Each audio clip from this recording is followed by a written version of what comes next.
Bonjour à toutes et à tous. Aujourd'hui, on se retrouve pour le résumé complet et haletant de l'épisode 1153 de Ici tout commence, diffusé ce lundi 14 avril 2025 sur TF1. Et le moins qu'on puisse dire, c'est que cet épisode fait monter la tension d'un cran. Après la gifle choc de Vic à sa sœur, les deux jeunes femmes cherchent un terrain d'apaisement, mais la reconstruction ne se fait pas sans douleur. Thelma reprend doucement confiance, Zoé monte en responsabilité. Lionel encaisse mal sa mise à l'écart, et du côté du cœur, les regards entre Amy et Lionel ne laissent plus de place au doute. Mais le moment le plus inattendu de l'épisode reste le malaise brutal de Vic dans la bibliothèque, juste après la chute d'un mystérieux dossier médical. Que cache-t-elle? Est-ce plus grave qu'il n'y paraît? Sans oublier l'annonce choc de Tessier sur la désignation d'un seul délégué pour toute l'école, les prémices d'une campagne électorale pleine de surprises.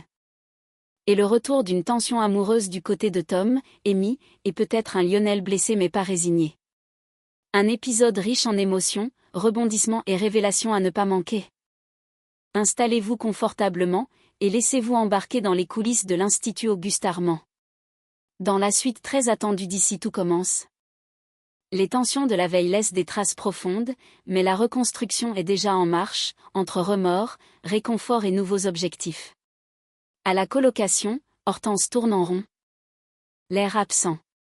Assise en tailleur sur le canapé, les mains crispées sur ses genoux, elle n'arrive pas à se sortir de la tête cette scène terrible avec Vic. Son regard est embué, son souffle court. Elle murmure, presque pour elle-même. Comment j'ai pu lui dire ça? T'es moyenne en pâtisserie. Quelle horreur! Mehdi, assis en face d'elle, la regarde avec bienveillance. Il s'approche. Pose une main réconfortante sur son bras. Tu étais à bout, Hortense. Elle aussi. Mais Vic sait très bien que tu l'aimes, et que tu crois en elle. Hortense secoue la tête.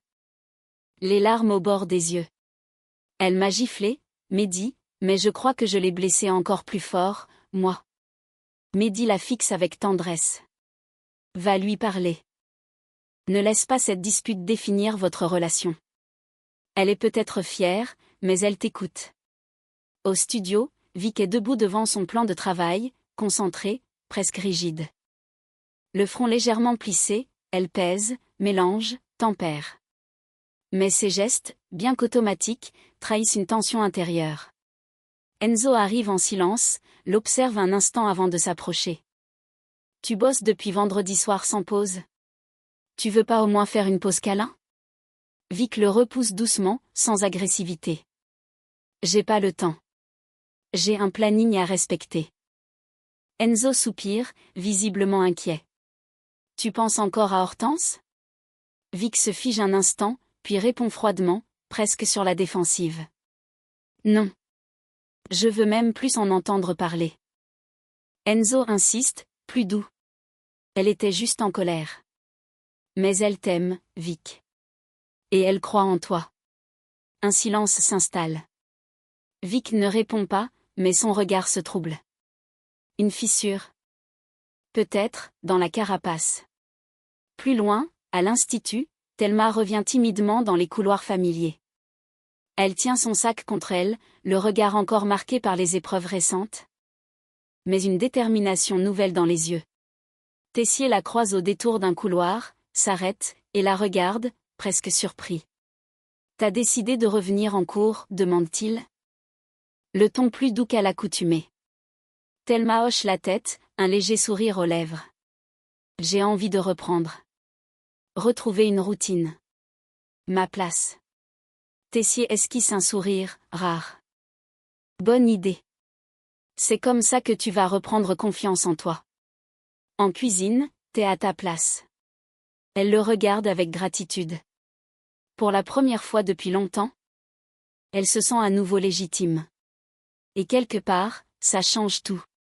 À l'Institut Auguste Armand, une annonce inattendue de Tessier vient bousculer l'ordre établi. Réuni face aux enseignants, il expose calmement sa nouvelle idée, nommer un délégué unique pour toute l'école. Une sorte de représentant général qui ferait le lien entre l'équipe pédagogique et les élèves. Quelqu'un qui assisterait à des réunions, transmettrait les revendications, et servirait de trait d'union. Je veux un seul interlocuteur. Clair, net, efficace. Et ce sont les élèves eux-mêmes qui le choisiront. Face à lui, Olivia et Rose échangent un regard interloqué. Leur surprise est palpable, presque choquée. Un seul élève pour représenter l'ensemble de l'institut? Pas un par promotion, pas un par niveau? Olivia prend la parole, le ton trahissant son incompréhension. Emmanuel, tu réalises que c'est ingérable? Il y a des besoins totalement différents entre les premières années, les dernières et les professionnels. Rose renchérit. Plus posée mais tout aussi sceptique. Tu comptes vraiment faire porter autant sur une seule personne? Mais Tessier reste inflexible. Dans son esprit, ce rôle est stratégique. Il veut de la clarté, pas une cacophonie de représentants. Il compte sur la dynamique des élèves pour faire émerger une figure forte. Le débat est lancé. Pendant ce temps, en marge des décisions administratives, les discussions vont bon train dans la cour. Jasmine et Jim s'accordent une petite pause, un café à la main. Jasmine, un sourire en coin, se penche vers son ami et glisse. Je crois qu'il peut vraiment se passer un truc entre Lionel et Amy. Je les ai vus ensemble ce matin, il y avait un truc dans l'air. Mais Jim grimace. Il n'est pas convaincu. Lionel? Mouais, il est un peu, bof, non? Jasmine rit doucement, amusée par le franc-parler de Jim, mais garde son intuition. Elle sent bien qu'entre Amy et Lionel, il y a une tension naissante, et elle a l'œil pour ce genre de choses. Pendant que l'avenir de la représentation étudiante se joue, l'amour ou du moins l'observation attentive des petits frissons de l'institut continue d'agiter les esprits. Au détour d'un couloir, Hortense retrouve enfin le courage d'aller parler à Vic. L'émotion est palpable. Elle s'approche avec une sincérité désarmante et lui dit simplement. Je suis désolée. Je n'aurais jamais dû dire ce que j'ai dit. Vic, les bras croisés, reste silencieuse un instant. Puis elle relâche enfin la pression et admet, le regard fuyant. Moi aussi je suis désolée. Je n'aurais jamais dû te gifler. Le ton est apaisé. Mais Vic tient à poser ses limites. Elle regarde sa sœur droit dans les yeux et lui explique qu'elle ne veut pas être maternée. Elle veut qu'on la respecte dans sa façon de travailler. Même si elle est intense. Je suis pas une gamine, Hortense. Je sais comment je veux bosser. Hortense acquiesce, un peu émue. Elle comprend, même si elle aurait voulu la protéger. Pendant ce temps, Doria, studieuse et concentrée, s'installe au café pour préparer son tout premier cours. Elle griffonne des notes, organise ses idées, relit son plan de séance avec application. C'est un moment important pour elle, et l'enjeu la rend nerveuse. En sortant, elle croise Vic et Gaëtan. L'échange est bref, mais chaleureux. Doria tente de cacher son stress. Mais son regard trahit l'excitation mêlée à l'angoisse d'une première fois.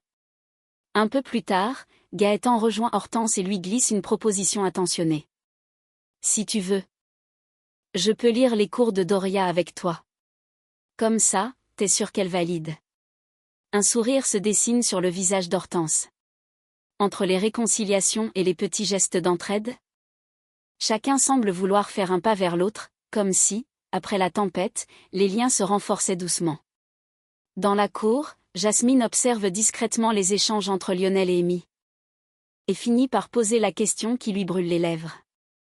Curieuse, presque taquine, elle demande à Lionel. Tu la kiffes, Amy, non? Lionel, un peu pris de court, esquisse un sourire gêné. Non. Enfin, je veux juste la faire rire. Elle a vécu des trucs pas cool. Elle mérite un peu de légèreté. Jasmine le fixe un instant. Devine entre les lignes que les choses ne sont peut-être pas si simples. L'avenir dira si cette envie de la faire sourire ne cache pas quelque chose de plus profond.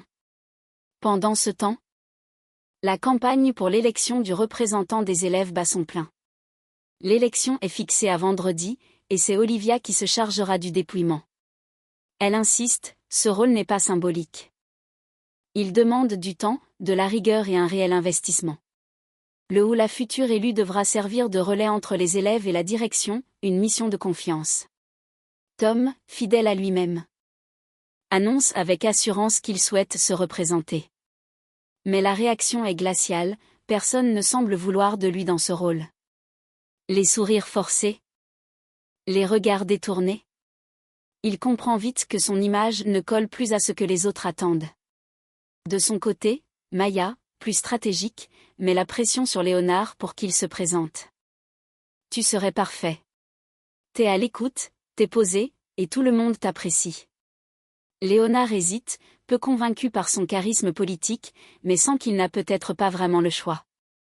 Et tandis que les candidatures commencent à émerger, 2 autres noms entrent en lice, Bérénice, motivée, déterminée, avec une vraie envie de défendre les intérêts collectifs, et Malik, sûr de lui, qui semble déjà se voir en haut de l'affiche. La campagne est lancée. Les jeux sont ouverts. Et vendredi, un seul ou une seule obtiendra la légitimité, et toutes les responsabilités qui vont avec. Au café, Lionel débarque en retard à son poste. Son visage est marqué par le manque de sommeil et l'esprit ailleurs. Le patron, excédé, ne mâche pas ses mots. T'es pas à la bourre de 5 minutes, là. Si tu veux continuer ici, va falloir te ressaisir, Lionel. Mais Lionel, visiblement ailleurs, peine à se concentrer sur le service.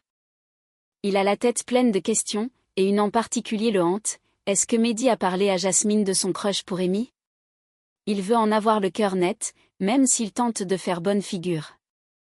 De son côté, Hortense est préoccupée par une toute autre affaire. Elle confie à Mehdi, en aparté, qu'elle est de plus en plus inquiète pour Vic. Elle bosse trop. Elle ne se ménage pas. Elle s'isole. J'ai peur qu'elle aille trop loin. Doria, qui les entend, intervient avec bienveillance. Je vais lui glisser 2-3 conseils en cours, l'air de rien. Elle va pas les refuser s'ils viennent de moi. Entre inquiétude familiale, doutes amoureux et pression professionnelle. Chacun essaie tant bien que mal de garder le cap, mais l'équilibre reste fragile. Le patron du café annonce qu'il doit s'absenter quelques jours pour raisons personnelles. Avant de partir, il convoque Zoé et lui fait part de sa décision. J'ai besoin de quelqu'un de fiable pendant mon absence. Et j'ai pensé à toi. Zoé, surprise mais flattée, accepte la proposition avec enthousiasme. Il ne s'agit pas simplement d'assurer le service, mais de gérer temporairement le café, ouverture, planning, coordination de l'équipe, gestion des stocks, une vraie mini-responsabilité de manager. Le patron précise qu'une prime sera versée à la fin de la semaine si tout se passe bien. Un aménagement de planning est immédiatement mis en place pour qu'elle puisse concilier ses cours à l'institut et ses nouvelles missions. Zoé prend la chose au sérieux, carnet en main. Elle note ses tâches, liste les priorités, et commence déjà à organiser les rotations. Mais dans l'ombre, Lionel encaisse mal la nouvelle. Il pensait, sans le dire, qu'on lui proposerait ce poste. Pourtant, le patron a été clair. Je t'ai pas choisi, Lionel. T'es ailleurs en ce moment. T'es pas concentré, et ça se voit. Touché dans son orgueil, Lionel tente de cacher sa déception. Mais son regard en dit long. Alors que Zoé monte en responsabilité, lui peine à garder le cap, et cette décision pourrait bien réveiller chez lui une envie de se reprendre ou accentuer son malaise. Doria est installée à l'une des grandes tables du CDI, plongée dans ses préparations de cours. Concentrée, elle annote des fiches, surligne, compare des manuels. Tout autour, le silence studieux règne. C'est une de ces après-midi où rien ne semble pouvoir troubler l'équilibre, jusqu'à ce que Vic entre précipitamment. Venu chercher un ouvrage, Vic avance d'un pas rapide. Stressé, pressé, comme à son habitude ces derniers jours. Son regard cherche dans les rayons. Elle ne voit pas Doria et la percute de plein fouet. Le choc est léger mais suffisant pour faire tomber les affaires de Vic dans un fracas étouffé. Les feuilles volent au sol, ainsi qu'un dossier aux feuillets mal rangé. Doria, d'abord surprise, s'accroupit pour l'aider à ramasser. Parmi les documents éparpillés, un feuillet attire son attention, un résultat d'analyse sanguine. Elle le regarde quelques secondes. Par réflexe, et son expression change. Quelque chose l'interpelle, mais elle n'a pas le temps de formuler sa pensée. Devant elle, Vic se redresse brutalement, puis vacille.